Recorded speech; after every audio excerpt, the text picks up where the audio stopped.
ፀሐይ ከሰውት በሳምንቱ ያመመኝም ቢሆን እንደምንም ብዬ ስራ ጀመርኩ። ያስሚን ምን ነው ያስሚንዬ አመመሽ እንዴ? አዎ በጣም ራሴን እያመመኝ ነው። እኔ አንቺን ቦታ ሸፍኜ እሰራለሁ። እያመመሽማ መስራት የለብሽም። በቃ ሂጂ። በጣም አመሰግናለሁ ሰላምዬ። በሽንፈት ሲከለል ነይ ፀሐይ አንቺን ለመሰወር ፀሐይ ዳመናው ሲኮለል ነይ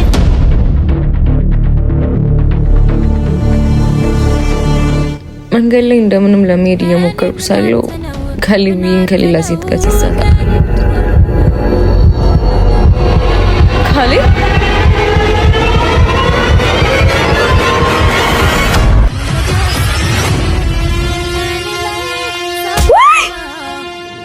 ያስሚን ቆይ ምን ሆነሻል? ያምሻል?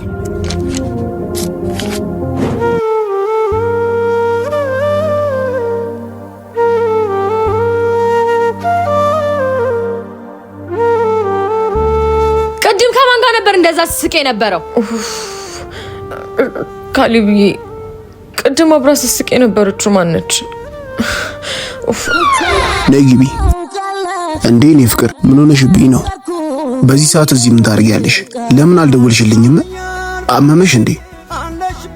እናቴ አሞሽ ነው? ደህና ነኝ ካሊብዬ። ይልቅ እሷ ማነች? ሪታ ትባላለች። የክላሴ ልጅ ነች። ተዋውቂያት። ሪታ ያስሚን በዝና አቅሻለሁ። ካሊብ ስላንቺ አውርቶ አይጠግብም። ሪታ ደስ የምትል ተጫዋች ልጅ ናት። ከዛን ቀን በኋላ ከካሊብዬ ጋር ለማጥናት መምጣቷን ቀጠለች። ይህ በእንዲህ እንዳለ ሪታ የቤት ኪራይ ጨምሮባት አቅም ስላነሳት እስከ ጊዜው ከኛ ጋር ደባልነት ገባች። ካሊብዬና ሪታ ረጅም ጊዜያቸውን አብሮ እያሳለፉ እንኳን እኔ ምንም አላስብም ነበር። ምክንያቱም በካሊብዬ እርግጠኛ ነበርኩ። እቤት ቡና ፈላልተው ምግብ ሰራርተው ይጠብቁኛል። ሪታ በጣም ስለምትጫወት ሁሌ ቤታችን ደሞቅ ብሎ ነው የሚያመሸው። እናም ዛሬም እንደወትሮዬ ሰዓት ደርሶ ቤት እስከደርስ ድረስ እየተጣደፍኩኝ ሳለው አለቃዬ ያስሚን። አቤት። ከስተመር እየበዛ ስለሆነ ከሰኞ በኋላ አንድ ቀን ማታ በፈረቃ መስራት ትጀምሪያለሽ።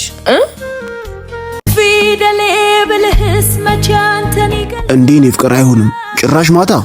ምን አለበት ስራ አይደል እንዴ? እኮ እሺ በቃ የኔ አባት።